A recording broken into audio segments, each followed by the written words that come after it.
My expertise is in invasive species and biological control of invasive species. My PhD is actually in entomology, but my specialization was in biological control and biological control of invasive species. So a lot of the characteristics that a weed has, it shares with a biomass crop. So it was natural for the Division of Plant Industry to take on the role of regulating biomass crops as this industry began to grow. So biomass can take on a lot of different connotations. Typically when we're talking about biomass, we're talking about a plant grown for the purposes of producing energy.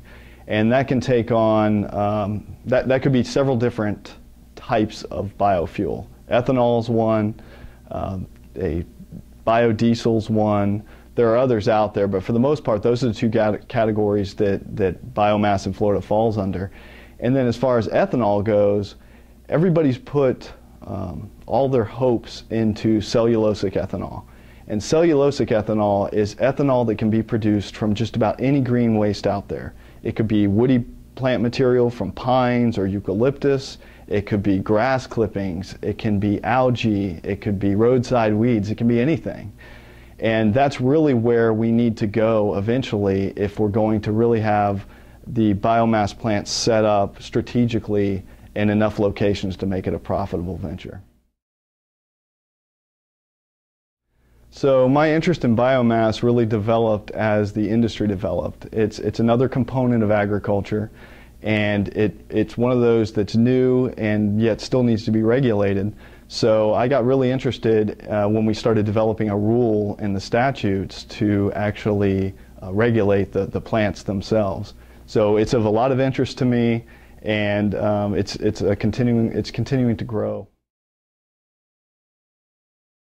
Florida is actually a huge consumer of gasoline, diesel, ethanol. We have a 10% ethanol mandate, which means we have 10% ethanol mixed into our gasoline. You'll see a little sticker at the pumps that actually states that. Therefore, Florida actually is one of the top consumers of ethanol, yet we don't produce any. We don't have any ethanol production in the state.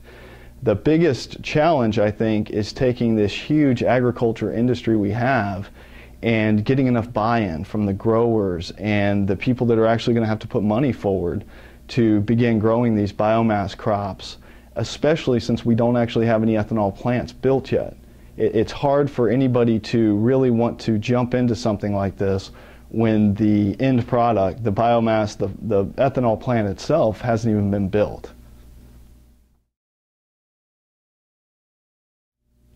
There are several species of plant that at this point in time look like they're going to be great biomass plants for bioenergy. And several of the woody plants are eucalyptus, several species of eucalyptus. There are other poplars that are being investigated now. On the grass side of things, you've got energy cane, which is a type of sugar cane, sorghum, some other fast-growing grasses. These are all good, highly productive plants. They grow fast, they don't require a lot of input, they don't have to have a lot of fertilizer, they don't require a lot of water. They grow quickly, and they grow well in the sandy soils in Florida. So those are all very good candidates. As far as second generation crops, so imagine you've got your 30,000 acres of sugar cane or energy cane surrounding an ethanol plant, so it's in constant production. Well, at that point, you can start looking for other sources. You can start looking at invasive species, whether that's Brazilian pepper, Melaleuca, various aquatic invasive plants. All of those could be incorporated into that program.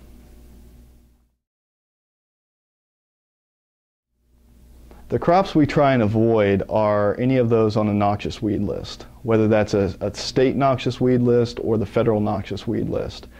With those plants, we think the benefit to cost ratio just is such that we're not going to take the risk.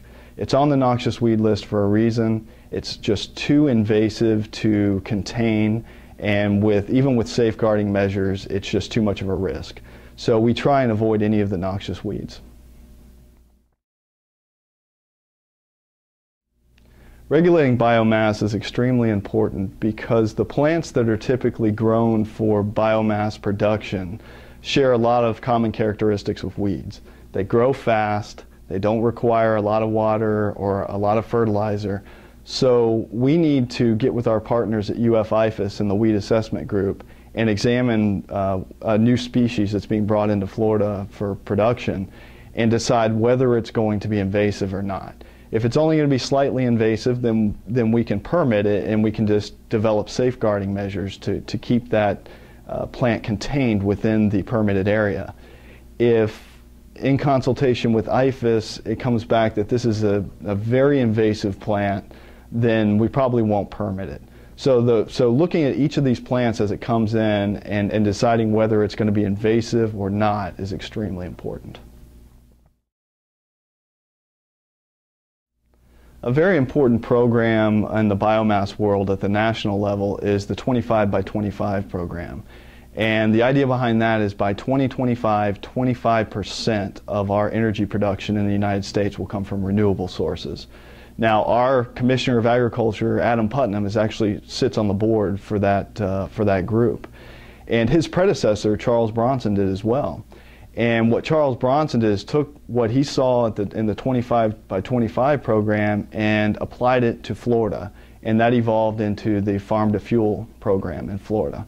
And that basically just was a method for us to encourage the biomass industry, the growth of biomass industry in Florida. It provides some opportunities for grants. It also led to the development of the biomass rule, which is in the Florida statutes now, which is where the safeguarding comes into play and the application process to bring a plant for biomass production into the state. So I think the potential for biomass production in Florida is huge, astronomical. The real hurdle right now, in my opinion, is getting the ethanol plants built, at least getting one ethanol plant built.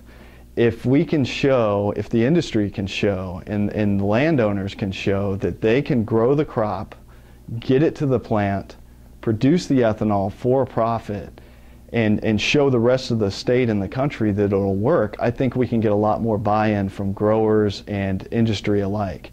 It takes a ton of capital up front to get any of this rolling, whether it's the actual getting the plants in the ground on the farm, and then of course breaking ground on the ethanol plant itself and the construction costs. So I think right now the biggest hurdle is getting an ethanol plant built and show that it can work, and then I think things could really take off from there.